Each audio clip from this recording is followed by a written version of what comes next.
Hi friends, welcome to via vlogs. ఈరోజు నేను మీకు చూపించబోయే రెసిపీ పొంగల్.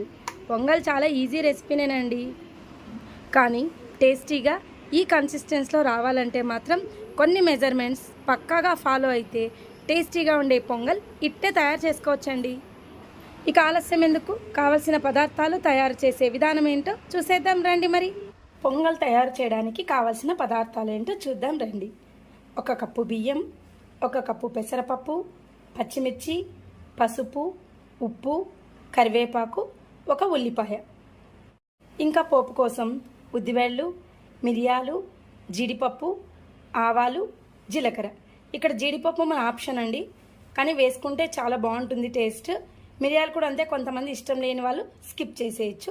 ఇప్పుడు తయారు చేసే విధానం ఏంటో చూసేద్దాం రండి. మరి ముందుగా బాండీ పెట్టుకొని పెసరపప్పుని కాస్త సిమ్లోనే రంగు మారే వరకు వేయించుకుందాం. ఎక్కువ వేయించాల్సిన అవసరం లేదండి, జస్ట్ ఒక 2-3 మినిట్స్ వేయిస్తే సరిపోతుంది అండి. ఈ మాత్రం లైట్ గోల్డెన్ కలర్ వస్తే సరిపోతుంది. ఇప్పుడు ఒక కుక్కర్ తీసుకొని ఇందులో బియ్యం, పెసరపప్పు వేసుకొని వాష్ చేసుకుందాం. ఇలా బియ్యం పెసరపప్పు కడుక్కున్న తర్వాత మనం ఏ కప్తో అయితే తీసుకున్నామో బియ్యం పెసరపప్పు, వాటితో 1 కప్పుకి 5 గ్లాసుల నీళ్లు వేసుకుందామండి. ఇంకా మనకి లూజ్ కన్సిస్టెన్సీ కావాలనుకుంటే 6 గ్లాసులు కూడా వేసుకోవచ్చు. ఇక్కడ బియ్యం 1 కప్పు, పెసరపప్పు 1 కప్పు కాబట్టి టోటల్గా మనము 10 కప్స్ వాటర్ వేసుకుందాం. ఇప్పుడు వీటిని మనం స్టవ్ అంటించుకొని 3 విజిల్స్ వచ్చే వరకు కుక్ చేసుకుందాం. కుక్కర్ 3 విజిల్స్ వచ్చేలోగా మనం పొంగల్కి కావాల్సిన తిరగవాతిని ప్రిపేర్ చేసుకుందాం. ఇప్పుడు మనం బాండీ పెట్టుకొని ఆయిల్ వేసుకొని పోపు కోసం రెడీ చేసుకుందాం. ఇప్పుడు ఆయిల్ బాగా వేడెక్కిందండి. ఇప్పుడు ఇందులో ఉద్దిబెళ్ళు, ఆవాలు, జీలకర్ర, అలాగే మిరియాలు, పచ్చిమిర్చి, ఆనియన్స్, కరివేపాకు వేసుకొని వేయించుకుందాం.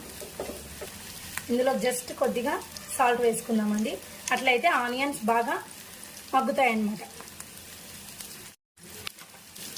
ఇప్పుడు ఇందులో గోడంబి కూడా వేసుకుందాం, జీడిపప్పు. ఈ ఆనియన్స్ అంతా కూడా గోల్డెన్ బ్రౌన్ కలర్ వచ్చే వరకు కూడా మనము ఫ్రై చేసుకుందాం. ఈ స్టేజ్లో కొద్దిగా పసుపు కూడా వేసుకుందాం.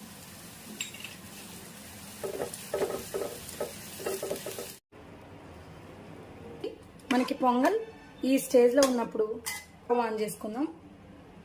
తగినంత సాల్ట్, అలాగే ఇంతకుముందు వేసుకున్న తిరగవాతం కూడా ఇందులోకి మిక్స్ చేసుకుందాం. ఇప్పుడు ఒక 2 మినిట్స్ ఇలాగే కుక్ చేసుకుందామండి. ఎంతో టేస్టీగా ఉండే పొంగల్ రెడీ అయింది. ఒక 2 మినిట్స్ బాగా ఉడుకు పట్టిన తర్వాత అప్పుడు దించేసుకుందాం. ఇప్పుడు చూడండి, ఇలా ఉడుకు పట్టిన తర్వాత మనం స్టవ్ని ఆఫ్ చేసుకుందాం. ఇక్కడ మనకి కన్సిస్టెన్సీ అనేది ఇట్లా లూజ్గా ఉంటే ఇష్టపడే వాళ్ళు 1:5 వేసుకోండి, అంటే 1 గ్లాస్కి 5 గ్లాసెస్ వాటర్ వేసుకుందాం. లేదు కొద్దిగా చిక్కగా అవసరం అనుకునే వాళ్ళు 1 గ్లాస్ తగ్గించుకుంటే సరిపోతుందండి. ఇప్పుడు చూడండి, పొంగల్ అనేది ఇట్లా లూజ్గా ఉంటేనే బాగుంటుంది కదా. సో ఇప్పుడు మనకి ఎంతో టేస్టీగా ఉండే పొంగల్ రెడీ అయింది. ఇప్పుడు స్టవ్ ఆఫ్ చేసుకుందాం. చూడండి, ఇది చల్లారిన తర్వాత గట్టిగా అవుతుంది అనమాట. సో ఇలా లూజ్గా చేసుకున్నారనుకోండి, మనం ఎప్పుడు తిన్నా కూడా సేమ్ టేస్ట్, సేమ్ కన్సిస్టెన్సీలో ఉంటుంది. సో ఇప్పుడు దీన్ని సర్వింగ్ బౌల్లోకి సర్వ్ చేసుకుందాం. ఇప్పుడు పొంగల్ని సర్వింగ్ బౌల్లోకి సర్వ్ చేసుకుందాం.